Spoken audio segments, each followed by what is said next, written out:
आवेशी गति, चुंबकीय क्षेत्र में आवेशी गति, कोई चुंबकीय क्षेत्र है उसमें आवेश किस प्रकार से गति करता है। तो चुंबकीय क्षेत्र में आवेशी गति पढ़ने के लिए अपन क्या करेंगे, अपन कुछ बातें मानेंगे इसके अंदर। क्या मान लीजिए कोई भी गतिमान आवेश, कोई गतिमान आवेशित कण Q, कोई गतिमान आवेशित कण Q चुंबकीय क्षेत्र B सदिश तथा विद्युत क्षेत्र E सदिश में, कोई गतिमान आवेशित कण Q चुंबकीय क्षेत्र D सदिश तथा विद्युत क्षेत्र E सदिश में V सदिश वेग से गति कर रहा है। कोई गतिमान आवेशित कण Q चुंबकीय क्षेत्र B सदिश तथा विद्युत क्षेत्र E सदिश में V सदिश वेग से गति कर रहा है। तो इस आवेशित कण पर दो बल कार्य करते हैं। जो आवेशित कण Q है इस पर दो बल कार्य करते हैं। आवेशित कण Q पर दो बल कार्य करते हैं। पहला जो बल है वो है विद्युत बल। विद्युत बल F E सदिश is equal to Q into capital E सदिश। F E सदिश equal to Q into E सदिश। दूसरा चुंबकीय बल, दूसरा आता है चुंबकीय बल। चुंबकीय बल F M सदिश is equal to Q V सदिश इंटू B सदिश। आवेशित कण पर दो बल कार्य करते हैं, एक तो विद्युत बल, दूसरा चुंबकीय बल। F M सदिश इक्वल टू Q V सदिश इंटू B सदिश। तो परिणामी बल क्या होगा? परिणामी बल F सदिश is equal to F E सदिश प्लस F M सदिश। F E सदिश प्लस F M सदिश।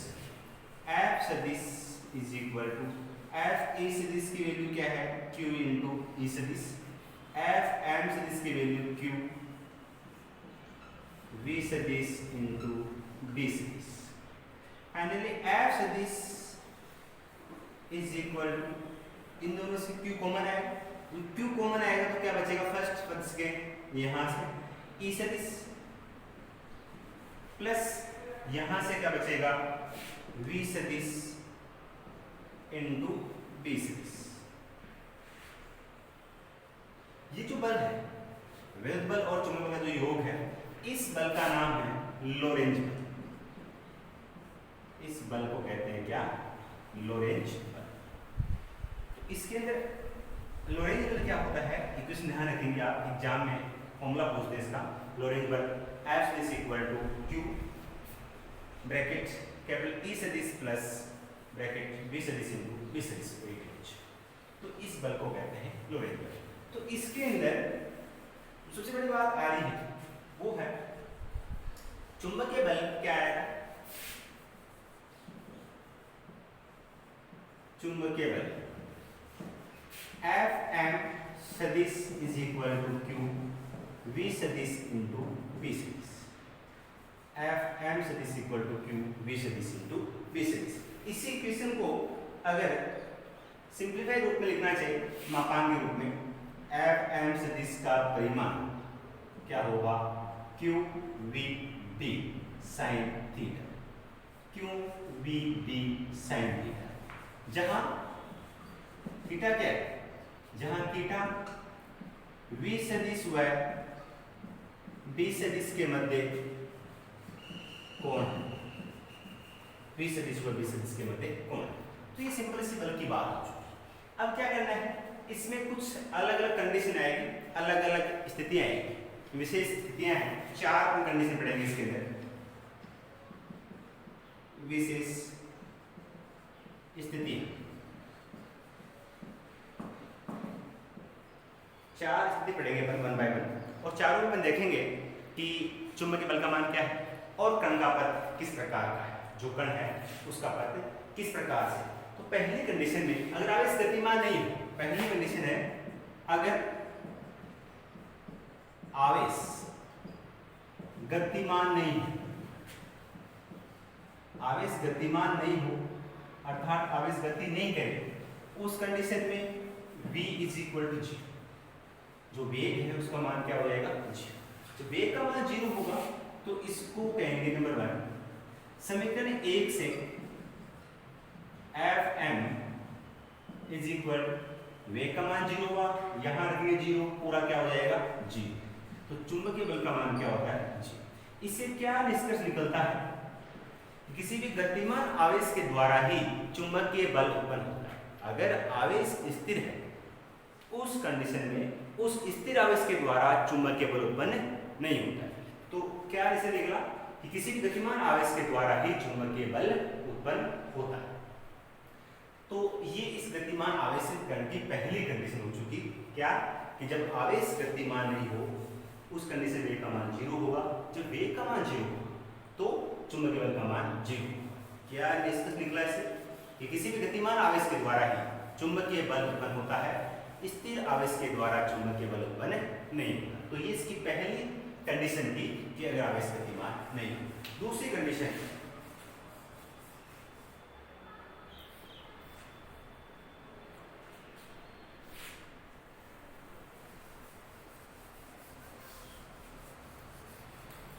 सेकंड में theta is equal to 0 degree या 180 डिग्री,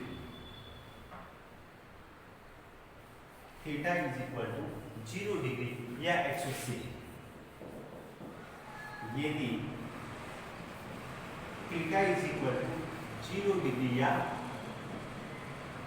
180 डिग्री, थीटा का मान 0 या 180, तब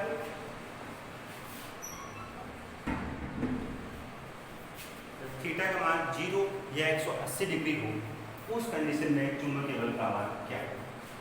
इस कंडीशन में क्या होगा, 0 180 जो कण है वो चुंबकीय क्षेत्र के समांतर या प्रति समांतर, इस प्रकार से मान लीजिए ये आपका चुंबकीय क्षेत्र है, इधर क्या होगा वेग, जो समांतर हो गया, प्रति समांतर मतलब अगर चुंबकीय क्षेत्र इधर है तो वेग कहाँ होगा आपका। उस कंडीशन में चुंबकीय बल क्या होगा, समीकरण 1 से, समीकरण 1 से एफ एम सदिश is equal to Q V D into sine G, Q V D into sine G, Q V D into sine zero, sine zero मान क्या होता है 0, तो चुंबकीय बल का मान क्या हो जाएगा 0। जब कोण का मान 0 180 हो,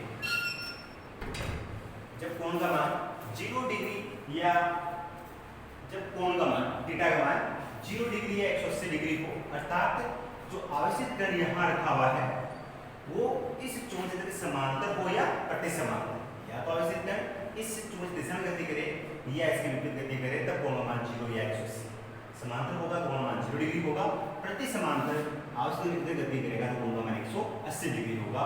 दोनों ही कंडीशन में चुंबकीय बल का मान क्या हो जाएगा, चुंबकीय बल का मान 0 होगा। उस कंडीशन में जो कण है उस कण का पथ कैसा होगा, सरल रेखीय, जो कण है उसका पथ हो जाएगा सरल रेखीय पथ, मतलब आवेशित कण जो q है वो एक सरल रेखा के अनुदिश गति करे।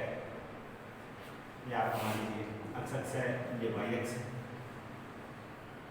अक्ष y और ये ठीक है। तो पहले कंडीशन में आ गया आपको, अगर आवेश गतिमान नहीं हो उस कंडीशन में का मान 0 होगा, चुंबकीय बल का मान 0। सेकंड कंडीशन, जब थीटा का मान 0 डिग्री या 180 डिग्री हो, उस कंडीशन में क्या बताया मैंने आपको कि जो आवेशित कण है वो चुंबकीय दिशा में गति करे या इसके दिशा में गति करे, उस कंडीशन में चुंबकीय बल का मान हो जाएगा 0 और जो कण है उसका पथ कैसा होगा, सरल रेखीय। उसके बाद में थर्ड कंडीशन आती है, अगर थीटा का मान 90 डिग्री मतलब लंबवत चुंबकीय क्षेत्र में गति, थर्ड कंडीशन है इसके अंदर,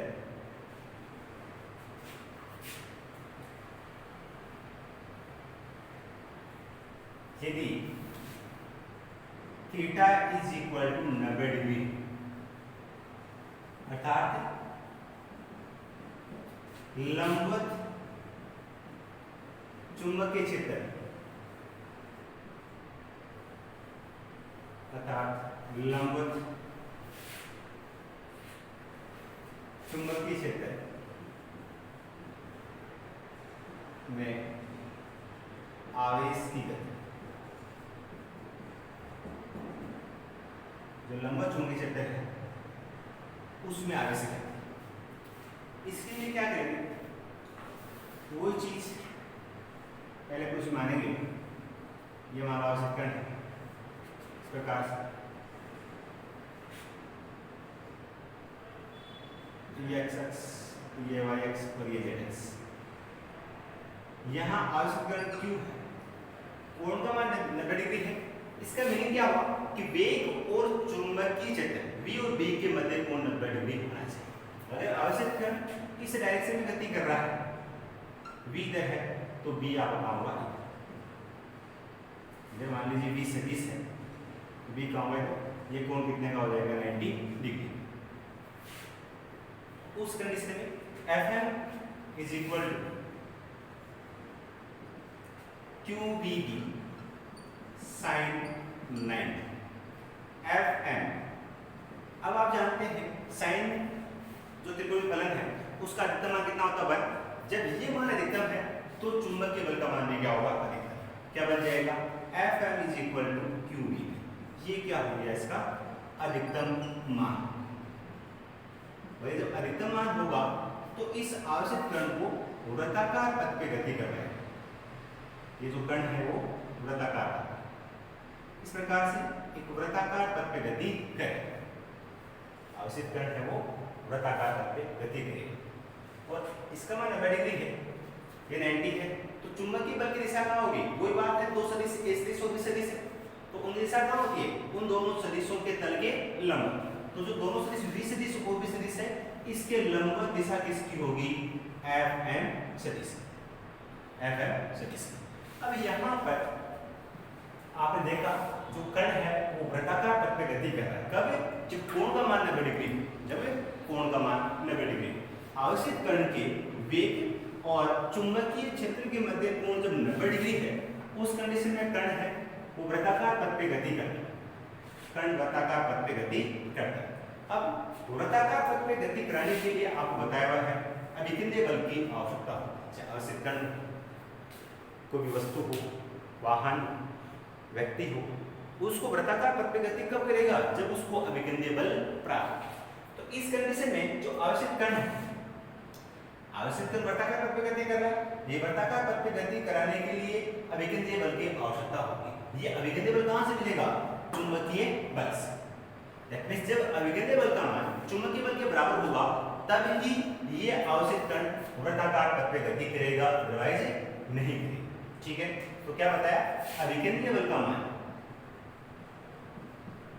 अभिकेंद्रीय बल इज इक्वल चुंबकीय बल। अभिकेंद्रीय बल का मान क्या होगा, चुंबकीय बल के बराबर। अभिकेंद्रीय बल क्या होता है, mv²/r, mv²/r। पढ़ा था आपने क्लास में, विकेंद्रीय बल का मान होता है, फॉर्मूला होता है mv²/r। चुंबकीय बल देखा था qvb है, qv कब है, जब कोण का मान 90 डिग्री हो, उस कंडीशन में चुंबकीय बल qv, mv²/r इक्वल टू क्या हो जाएगा, qv। बात समझ में आई क्या, जब कोण का मान 90 डिग्री हो अर्थात आवश्यक कण लंबवत चुंबकीय से गति करता हो, उस कंडीशन में चुंबकीय बल का मान अधिकतम होगा। आवश्यक कण वृत्ताकार पथ पे गति करेगा और वृत्ताकार पथ पे गति कराने के लिए अभिकेंद्रीय बल की आवश्यकता होती है, वो कहां से मिलेगा, चुंबकीय बल से। इस v से ये भी कैंसिल हो गया, वृत्ताकार पथ की त्रिज्या क्या आएगी, r is equal to mv/qb। Equation में हो जाएगा। चूंकि संवेग, रेखीय संवेग p इक्वल टू होता है mv, तो r is equal to p/qb हो सकता है, r इक्वल टू p/qb। ये इक्वेशन प्रूव हो जाएगा। यदि गतिज ऊर्जा E के हो, यहां गतिज ऊर्जा का संकेत क्या मान लिया, E के, तो P इक्वल टू क्या होगा, अंडर जैसे 2m k होता है, k गतिज ऊर्जा है, लेकिन यहाँ गतिज ऊर्जा क्या है, E के, तो P equal to under 2m E k। ये इक्वेशन नंबर आपका 3 हो जाएगा, P equal to under 2m E k। ठीक है, इस वैल्यू को यहाँ से यहाँ इक्वेशन नंबर 3 से वैल्यू रखा जाए नंबर 2, तो small r is equal to under 2m E k upon q। ये इक्वेशन नंबर आकार तत्व गति के लिए आवश्यक त्रिज्या, आकार तत्व की त्रिज्या, त्रिज्या फॉर्मूला समय के रूप में और गतिज ऊर्जा के रूप में। उसके बाद में क्या आता है, आवर्तकाल। उसके बाद क्या आता है, आवर्तकाल। आवर्तकाल किसे कहते हैं,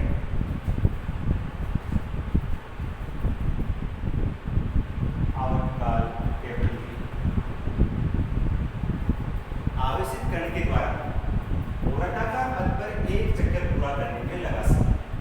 आवेशित कण को वृत्ताकार पथ पर एक चक्कर पूरा करने में लगा समय आवर्तकाल है। वृत्ताकार पथ पर आवेशित कण को एक चक्कर पूरा करने में लगा समय आवर्तकाल कहलाता है। समय ज्ञात करना है t, समय t इज इक्वल टू समय बराबर क्या, दूरी बटा 4। दूरी क्या होगी, इस वृत्ताकार पथ की दूरी, तो जैसे स्मॉल r है 2 पाई r अपॉन v, 4 कैसे लेंगे बराबर, तो इसमें r की वैल्यू देंगे, इसको इक्वेशन नंबर 2 या 4 हो गया, ये 5। इक्वेशन नंबर 1 से 5 में रखें तो t is equal to 2 pi upon v, 2 pi upon v into r का मान क्या है, mv अपॉन q, v से v cancel, t is equal to क्या हो जाएगा, 2 pi m upon q, 2 pi m upon q। तो पहली बात आपने याद किया त्रिज्या, सेकंड आवर्तकाल, तीसरा आता है रेखीय आवर्ती। रेखीय आवर्ती आवर्ती है वो आवर्तकाल का विक्रम 1/t। इसको उल्टा करें तो क्या बन जाएगा, qb अपॉन 2 पाई m। रेखीय आवर्ती लास्ट आती है इसमें कोणीय आवर्ती, लास्ट आती है कोणीय आवर्ती। कोणीय आवर्ती omega is equal 2 pi 1t या 2 pi nu, 2 pi nu. Omega is equal to 2 pi nu की वैल्यू आप यहां से रखेंगे, qb upon 2 pi m, 2 pi से 2 pi cancel, omega is equal to qb upon m, omega is equal to qb upon m। ये हो गया कोणीय आवर्ती। तो इसका कुछ अलग से बनता है क्या, यदि आवेशित कण चुंबकीय क्षेत्र के लंबवत गति करता हो तो उस कण का पथ किस प्रकार का हो, और उसके लिए आवश्यक त्रिज्या, आवर्तकाल, आवर्ती तथा कोणीय आवर्ती के सूत्र उत्पन्न कीजिए। तो आपको ये टॉपिक यहाँ तक कंप्लीट लिखना। तो ये कंडीशन दी आपकी थीटा इक्वल टू 90 डिग्री।